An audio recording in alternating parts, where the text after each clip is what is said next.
A solar battery fire in Jefferson County this summer raised concerns about existing and potential solar projects across the North Country. There have been two other such fires across New York State. I bet a lot of us didn't even know that there were batteries on solar arrays. Well, we wanted to know more about them, how they play into the effort to reverse climate change, and how often they catch on fire. We talk with an expert on today's story of the day. Support for Story of the Day comes from Pearsall Wealth Management at UBS Wealth Management USA, subsidiary UBS AG, member FINRA SIPC, 1 Broad Street, Glens Falls. Hey, I'm David Sommerstein. It's Monday, September 11th. First up, a state Supreme Court justice has ruled that New York's new government ethics body is unconstitutional. The judge sided with former Governor Andrew Cuomo in the Democrats' long-running battle over the $5 million advance he received for writing a pandemic memoir. The ruling from Justice Thomas Marcel today says the Commission on Ethics and Lobbying in Government, which replaced the Joint Commission on Public Ethics, was created without a constitutional amendment and infringes on executive branch power. The original panel had granted Cuomo the ability to write the memoir, but later reversed itself and ordered Cuomo to return the money after it emerged that staffers had improperly worked on the book about Cuomo's handling of COVID-19. The newer panel is made up of commissioners chosen by law school deans and nominated by legislative leaders and state constitutional officers. Cuomo resigned under pressure just over 2 years ago. North Country Congresswoman Elise Stefanik recently led a trip to the Asia-Pacific region. According to her Instagram account, Stefanik was in Japan, Singapore, and Thailand to, quote, strengthen partnerships in the region amid growing tension with China. Stefanik described the congressional trip as bipartisan. The group toured military bases and met with leaders like the newly elected Prime Minister of Thailand. The FBI considers China its top counterintelligence priority, posing a threat through espionage, cybersecurity, and challenging the independence of countries like India and Taiwan.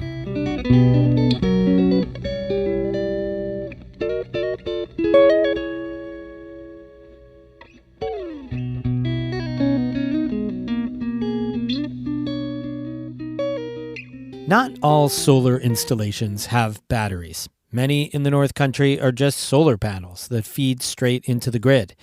But batteries can increase solar's usefulness on the power grid by saving energy to release when the sun isn't shining. We wanted to learn more about how solar batteries work, and in the wake of the fire in Jefferson County, what communities need to know about the risks. Catherine Wheeler reached out to an expert. Battery storage helps address the challenges of solar generation. Cornell University mechanical engineering professor Max Zhang says while solar is a renewable energy, what's generated can vary over the course of a day, a season, and even year to year. He says that's called variance. On top of that, there's intermittence, the unpredictable stuff, like cloud cover. For power system operators, their role is to balance supply and the demand, right? And if your supply, which is mean solar generation, is variable and the intermittence, it becomes very difficult to dispatch those generation, right? And with the battery storage, you can basically make more variable generation into more predictable generation by serving as a buffer. Zhang says there are generally two types of places for these solar batteries to live. One is at a solar farm where the energy is produced. The other isn't found in New York State often. It's dedicated energy storage farms. He says there are 3 in the state, including one in Franklin County that recently started operating. It's New York State's first ever state-owned utility-scale energy storage facility. Over the past couple of months, there have been a couple of incidents with battery storage across the state. How common are these accidents? First I would say this is a manageable risk, right? In general, right? So the majority of the battery storage we see are lithium-ion batteries, right? They are generally safe. They are generally safe until something happens, such as overheating, being damaged, or short-circuiting, or just manufacturing defects, right? So those do not happen very often, right? But in rare occasions, it can cause fire and other damages. It's not common, right? But it's definitely a risk. but I think it's a manageable risk. What are the health and safety concerns when there is an incident like a fire at a lithium-ion battery storage facility? I think it's very important for a community to decide, hosting a solar farm with battery or with dedicated battery facilities. It's very important to bring the emergency response, the fire department on board, because especially lithium-ion battery, once the accident happens, they don't behave like the typical fire we've seen. It can happen very quickly, right? And it's really hard to stop. It just doesn't look like a normal fire. So that's why it's important to have the emergency responder on board, and provide them with sufficient training to prepare for the potential risk. Zhang says when he's weighing the pros and cons of battery storage, he thinks about the widespread use of batteries and that different states have much larger battery operations. In other part of the country, there are actually much large scale of implementation of those batteries. For example, in California, currently they already have 5 gigawatts of dedicated battery storage in the state, right? So Texas have about 3 gigawatts.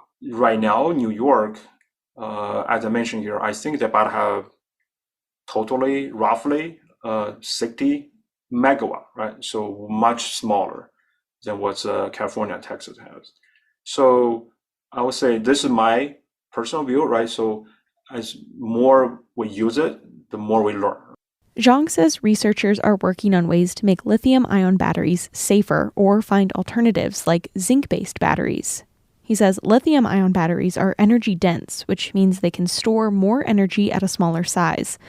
That's what makes them great for so many different applications like cars and computers, which means more people want to make and sell them, and they get cheaper to produce. So you think, especially when balancing like the state and the country's climate goals, you think that this is a good way to help achieve those goals? In short answer, yes, right? So the longer answer is that this year we already see a variety of impact from the climate change, right? So, and accelerating renewable generation to mitigate greenhouse gas emissions is really the option. I don't think we have really other option to take at this point. We had to take action fast, right? So there are research and development efforts to develop to either make lithium-ion batteries safer, right?